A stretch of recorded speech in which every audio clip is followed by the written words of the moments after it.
Delphina here, and I just want to give a huge thank you to all of our supporters on Ko-fi. Together, your support has helped us upgrade our equipment, pay for our website costs and recording software, and slowly work on more things behind the scenes. If you'd like to help us out with any contribution, large or small, go to ko-fi.com/screentonescast. That's ko-fi.com/screentonescast. Thanks, and enjoy the episode. Hello, and welcome to Screen Tones, where we talk anything and everything webcomics. Today we're going to talk about 5 things we wish we'd known before we started our webcomics. I'm Miranda, my pronouns are she, her, and I made the comic Into the Swell.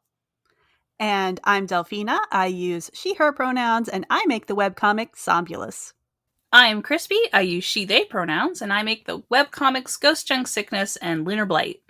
And I'm Randy Jasanis. I use she, they pronouns, and I make the webcomic Aetherstar.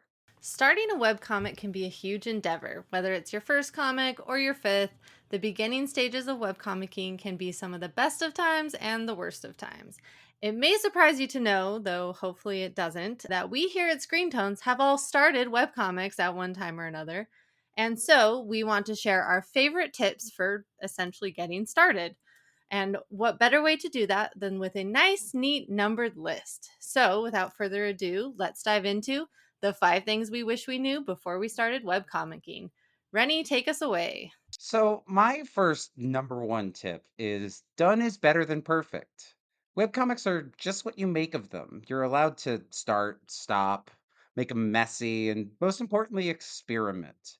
There's many places that you can get some readers to read through your journey too. And many folks will tell you just how much they enjoy seeing your experimenting and your growth, regardless of how good you think it is. Mm-hmm. At the end of the day, it's your journey and your comic. The great thing about webcomics is, unless that you're under a contract, you're the boss. So if that means taking some time away from your comic to hone your style more, or even do some writing experiments to hone your craft, all of that is in your power to do. It also means that it's okay to finish your comic by way of ending it to move on to other things. I've said this a million times, but I'll hammer it home. The best way to learn webcomics is making webcomics. So honestly, it's expected that your first comic or two might not be your forever comics, if you will. So very true. Yeah, my first comic was definitely not my first forever comic. I mean, I'm glad I did what I did, but there was definitely a lot of experimentation and I almost felt guilty, like, oh my gosh, I didn't get anything done with this. Like, I didn't go like half the places that I thought I was going to go with the plot.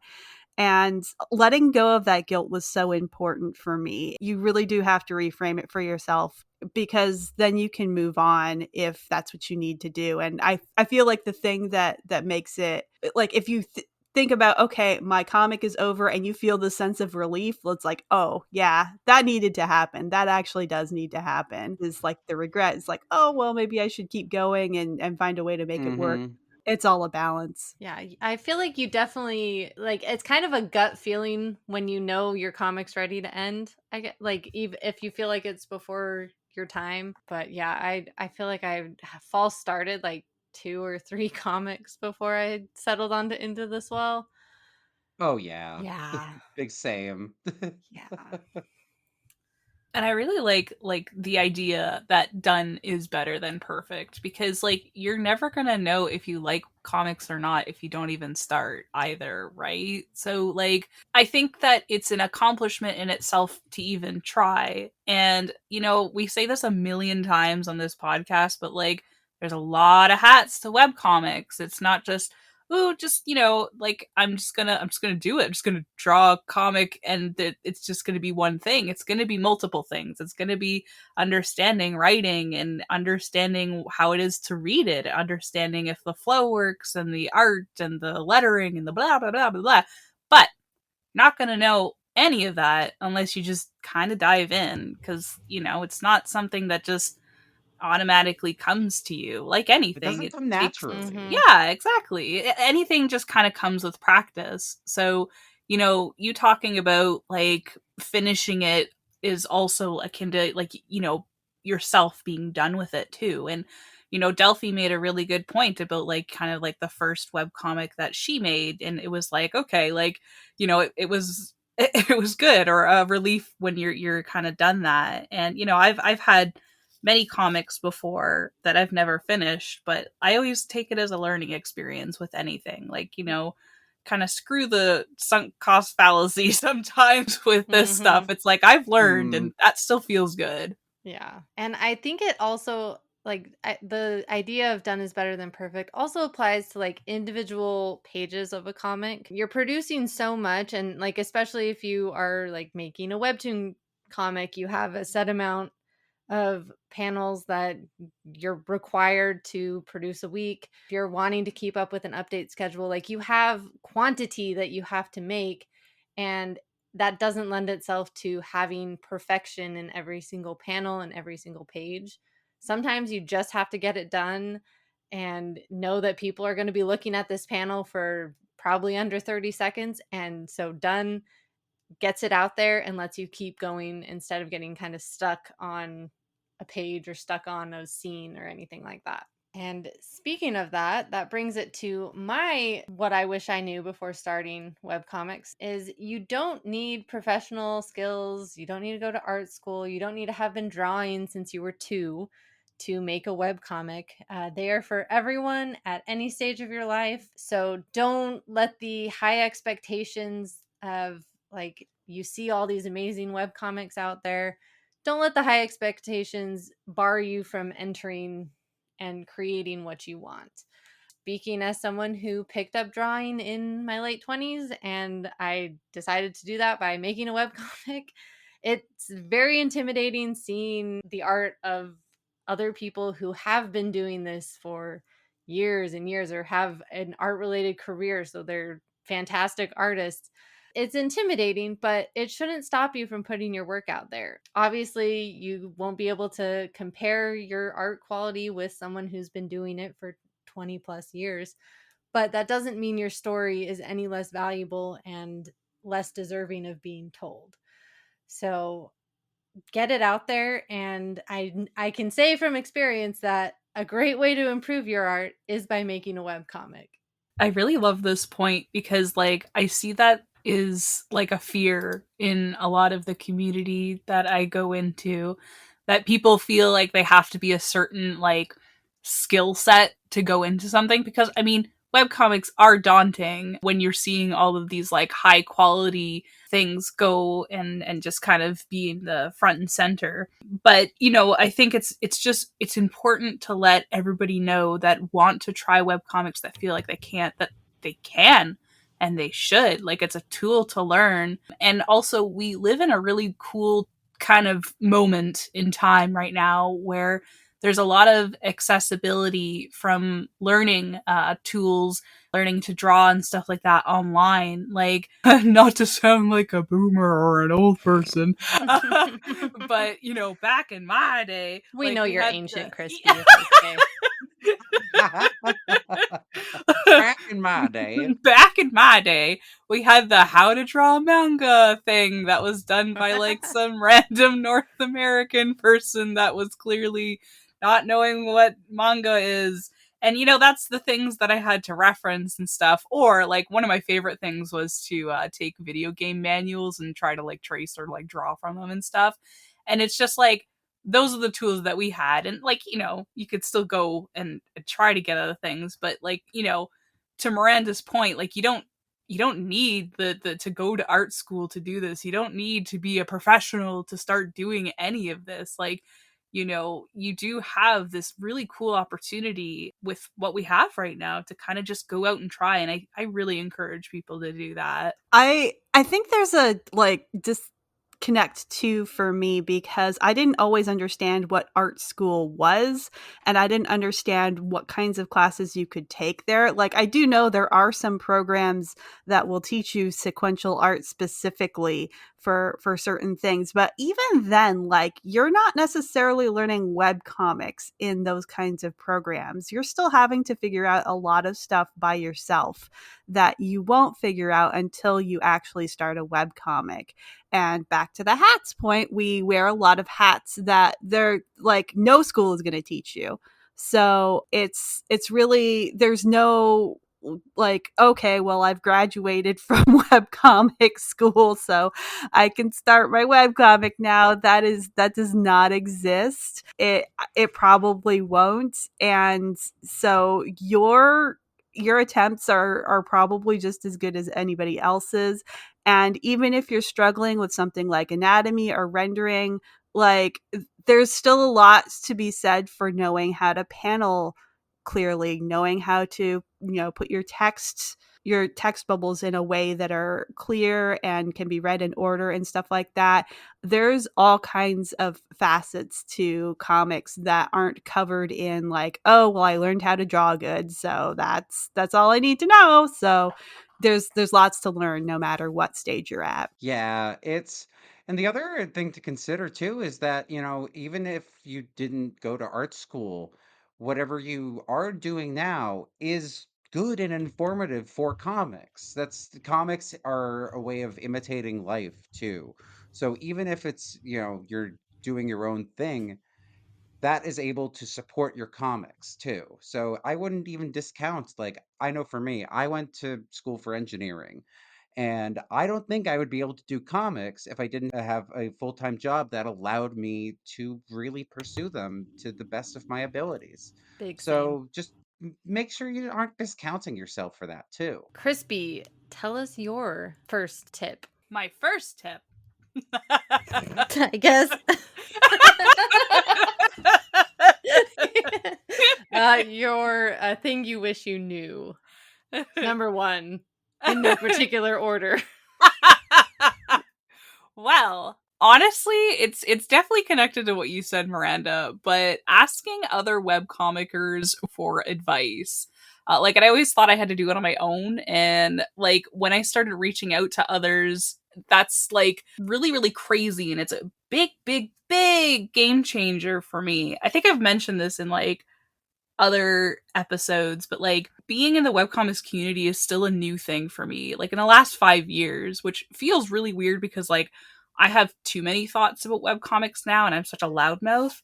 But like, reflecting on what that has done for me is phenomenal because like I remember when I was doing webcomics without kind of seeking this stuff out. And it was just kind of me and my co-creator space. And we're figuring things out like as we go. And that's as you do, like with anything. But like I kind of feel a little silly sometimes that I didn't get to kind of like improve in the ways that I'm just like, man, if not in a regretful way, but kind of, but like if I didn't, I wish I reached out like earlier because I would have like realized my mistakes of how I was lettering before or feeling really self-conscious about some of the stuff and just I needed to hear feedback because like I'm thinking about my previous comics. I'm thinking about even the beginning of, Ghost Junk Sickness, which is, has turned 10 this year. And like, not in a negative way, but like there are areas that shows that it is 10 years old. It has the older flavors of myself. And I think that, by reaching out and getting peer help and getting beta readers, getting feedback is so important to learning how to hone a lot of these skills that we want to kind of learn. And, just finding a place with my peers that do web comics, it's really changed the way that I approach things now. And I'm really, really grateful for having like, you guys are really, I love having this group. Aw. But, it really helps like, me reflect. And I think I'm a better person and I think I'm a better artist because of you guys and the community. Aw, that's very sweet. I was just going to add in that I think it's a common novice fallacy is the, oh, I'm not good enough. Why should I approach these demigods of art or whatever? Whatever. It's this false deification, if you will, where it's these Yeah. artists are put on such a pedestal that they're unapproachable when most every artist has been where you are, no matter where you are on the journey. So it's all relatable, and so many people in webcomics are so open and welcoming and wanting to see you succeed, where it's not as Yes. cutthroat as other places are, or even the traditional comics industry. It's an extremely collaborative environment. So if you're thinking there and you're like, I'm not even good enough to have imposter syndrome, yes, you are. You're having it right now. If you're thinking No. those thoughts. Oh my gosh. I'm glad you said cutthroat though, because I definitely came into it with the mentality that like capitalism instilled into me, like I have to be the best. I have to show my worth and I have to like, really like these are my competition. Like nobody in webcomics is your competition. First of all, they're all free. We're not competing for money. We're like maybe a little bit for time, but even that, I just know too many people who are reading so many comics. And I feel too when you approach it from that angle, then you're not really in a place where you can take other people's advice or outside views of your comic, because we do get a little bit of blinders when we know our characters and we know our story and we're putting it on like the paper, but other people aren't picking up what we're putting down. So having that outside readership or people who both can read and get what you're trying to do and have had experience like, oh yeah, I've done a scene like that, here, like this is what I did, or here's some other comics that you can look at to see how they approached it. I mean, there's a lot of different ways to approach any kind of challenge, and you're never going to hear them unless like you're open to taking that advice and really working it into your system. And another thing that I find kind of like validating is like, this is going to sound a little weird, but I'm going to go for it. Is that like hearing other people struggle, and I'm like, oh, good, we're all struggling. Like, Yes, you're struggling. Ew.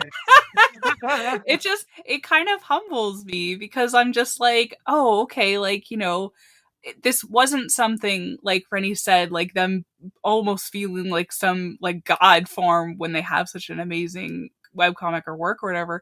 Like, no, they had to have some bumps in the road to get there. And it's kind of validating to hear about their process and being like, oh my gosh, yeah, like, when I started out my webcomic, I was doing this silly little thing, and then I started, learning something else, and I'm here to share my knowledge with you. Like, that's so such a valuable thing when learning and growing as an artist. I think it's just imperative to kind of poke around and be curious. All right, that brings us to Delphi. What is your thing you wish you knew? Oh gosh. So I feel like one thing that really stuck with me, like because I wasn't going to art school or anything like that, is that I had this preconceived notion that there was one right way to make comics, that all the professionals did the comics in this way. And if I didn't do it this way, I would not be a professional. But the thing I want to tell everybody is you do not have to stick to doing things one way. You don't even have to there is no professional way. And furthermore, your process can actually change while you create it. And that is completely okay. My journey was I started making comics in my sketchbook with, I would use pencils and markers that were stolen from my mom's work. And then I went to school for graphic design. And then I learned Adobe Illustrator and decided the vector line art was the best because it was scalable. So if I wanted to blow up a cool face that I had drawn and scale it up, then it would be in vectors. And so it would work just fine. I had no concept of like line weight. That was a later discovery. But for a while I was tracing my pencils with my mouse and pen tool. I did that too. Oh my god. It was pain. It was It so much was. pain. Oh my god. Yeah. And I think I eventually realized that because I didn't get very far. So I tried physical screen tones for like half of a single page. And when I was done, I looked like I had rolled in bits of screen tone because they're little sticky adhesive things. And so I was just kind of this mess. I'm like, nope, that's not the way either. Hey, I That's kind an of amazing picture. It was so bad. I cannot relate to you how much of a mess I can make with physical screen tones because you cut little slivers off when you're trying to shape the things with your X-Acto knife, and they would just get stuck everywhere in my hair, on my clothes. It was so bad. When you move out of that apartment, it's just glitter and bits of screen tones left in the cracks. It really is. It's no wonder you're part of this podcast. You are literally screen tones. I might be 50% screen tones by body composition, like 50% water, 50% screen tones. But eventually I moved to digital screen tones, and that went so much smoother. And that was when I noticed like I could actually start finishing pages sustainably. I had my story and my ideas, and I was actually moving forward with them and not getting stalled out. So that was when, aha, okay, this works. I can work with this. I was working. I was always intending to move to color. If you look at the first pages of Somnambulist, they are in black and white, and they do have the screen tone texture. And that was the easiest thing for me at the time because I was still building up my stamina. But once I was ready, I found a good plot point to kind of Wizard of Oz myself into color. You try to make it graceful. You try to make it, because color to black and white, yeah, that is kind of a big change, but it's not impossible. And it didn't seem jarring because I found a way to work it into the story. I also know people who just go like, okay, well, I started in black and white, chapters 1 and 2, and chapter 3 that's going to be in color, and people love that. You could also go back. There was one time I decided, okay, well, this is color is a lot, and I'm still getting used to it, and it's taking me a little longer to than black and white. But I can Wizard of Oz myself backwards and try to emulate a penciled look for one environment, and we'll see how that goes. And the problem with that was that I was trying to do a lot of texturing. It wasn't really sustainable, and so I'm like, okay, I learned something about that, and so I went back to my Photoshop stuff.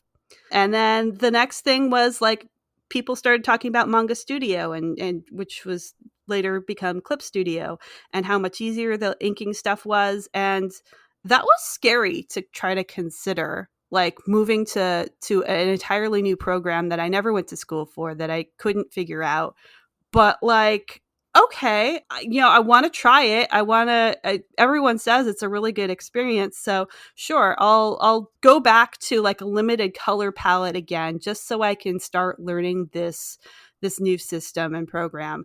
And I wasn't sure how to do color in it immediately, so it was still kind of 50% Clip Studio and 50% Photoshop, and until I got more comfortable with it, and until Clip Studio's tools got a little better with color, and then I could really come back to color. And it's my has stayed pretty consistent from there. And so you're hearing this journey that I'm talking about. You're hearing so many processes that I went through, and different like art styles that I did. But you know what? The readers were on board. And a lot of times I think I hear artists get really stuck on like, oh, I changed something, everybody's going to notice, and people do not notice. Like that is by and large, like 90% of the time, they will not notice that you still have enough of you in the way that you do things that people won't be like, whoa, I'm very disoriented now. So, and that's another thing, going back to asking other webcomickers for advice, like, can you pull me out of my head a little bit? Can you tell me that things are going to be okay here? That things are similar enough that people won't get disoriented. So yeah, that's my little journey. Some people start in black and white and they switch to color, vice versa. Or you could even start as a comic and go to prose. It's okay to do any of that, because the process is still you. It's still the story that your readers came to you to read, and it's going to be okay. Yeah, like your story will still be very much read as yours. And it's very fun hearing sort of the journey as sort of technology improves and skills improve too. And part of the thing we mentioned earlier about experimenting with webcomics and using that to try many different things is you can go back and forth on a couple different things based on what's working for you at any given time. Like, I know for me personally, I go through phases where I just can't do digital pencils. So I switch to physical pencils or physical, doing more stuff physical. And then there are some times where I'm like, I really can't do anything physical without, I need me that free transform tool. Uh, it's okay to sort of be able to go back and forth between things that you've learned, and those cross disciplines will support each other. One of my favorite things that I like to do hanging around the Screen Tones community is infect them like a virus with the process. Gross. With my process using traditional art. And it's really fun because I like to show that I'm doing inks and stuff like that of my comics on, little webcam. And it's really cool to hear people being like, you know what?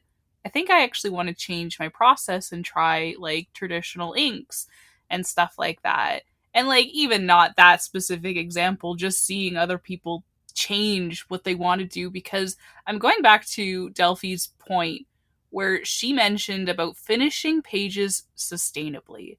And oh my god, is that not the biggest thing about webcomics, is being sustainable with your process so that you can actually feel like you're doing something and getting through and not being frustrated, because like I get to watch folks, work on their webcomics. I like to see people talk about it on social media. I like to do all the studying cuz like I'm a little weirdo, as we know.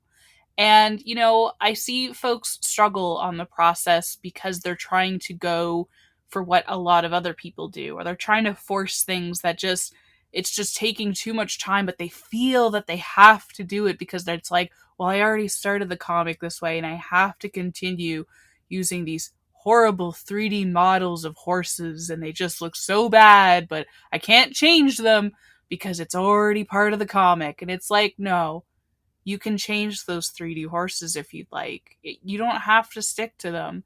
And the other great thing about this is that you also have the power to edit stuff. I would definitely check out our episode about editing because there's a lot of nuance to that topic. But webcomics being the medium that they are, I mean, a lot of the power is in your hand. You can change your process. You can change, some of the things that you've been doing if it's just not jiving with you. And I think part of this that I want to mention, because I got stuck in it for a while, is the reboot loop. When you get part of your comic out and then you decide you want to do it differently, so you start over and do it all again in a different way because you think that you can't change as you go. And if anything, I feel like everyone here has emphasized that you can change as you go.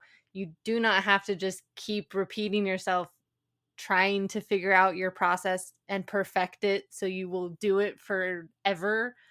Don't feel like you have to do that. Like, embrace change and like keep moving forward, because it's okay. It's okay to have things change as you go. But with that, we come to number 5. And Yeah, number 5, don't make a webcomic. No. Make a webcomic. Don't make listen to Rennie. webcomics. But as you may have noticed, there are only 4 of us here. So for number 5, we would like to hear from you, all of our listeners. What is something you wish you knew before you started your webcomic adventure? What is something you have questions about before starting your webcomic? Maybe someone else has an answer for it. We'd love to hear from you. Share your thoughts with us, and we're hoping to put them into a follow-up episode of what our listeners wish they knew before they started webcomics, because I we know can't you guys wait. have amazing advice and we want to hear it. And also, maybe we can't count, but you don't have to count to make a webcomic. You do have to count to 4. At least that's that. I Oh, guess that's the minimum. Oh god. we got it. Okay, cool. Send those comments to Blue Sky. You can share them on our Tumblr with us, tag us. We have a Discord community that we would love to hear your thoughts on. And we'll have a Spotify poll that you can put an answer in on Spotify. We'll keep an eye out for all of these responses. Share with us. We want to hear from you. And with that wraps up our episode with a barbecue chicken wrap. Thank you so much for Yum. listening. I'm your host, Miranda, and you can check out my work at mirandacakes.art. And I have been Delphina, and you can find my comic Somnolus at somnolus.com. I'm Crispy, and you can find my work at ghostjunksickness.com and looterblight.com. And I've been Rennie, and you can find my work at aetherstarcomic.com. All right. I'm glad Now we have can to learn how to more. Slappers. count. Oh. We're going to go to school to learn how to count. Yeah, we're getting to 5 one of these days, I swear. I don't want to go to 5. That's a scary number. It's pointy. But the number of the count shall be 3. No more or less. Thank you for listening to Screen Tones, a webcomic podcast. We are supported in part by the fantastic folks at Hiveworks, home of many amazing independent webcomics. Check out their store at hivemill.com to find ebooks and print books of many fine Hiveworks titles. We're also supported by, well, listeners like you over on Ko-fi. Drop us a few bucks if you enjoy what we do and want to help us continue talking about anything and everything webcomics. And don't forget to give us a follow on Blue Sky and Tumblr so you don't miss an episode. You can find links to all of those at screentonescast.com. Thanks for listening, and we'll see you next time.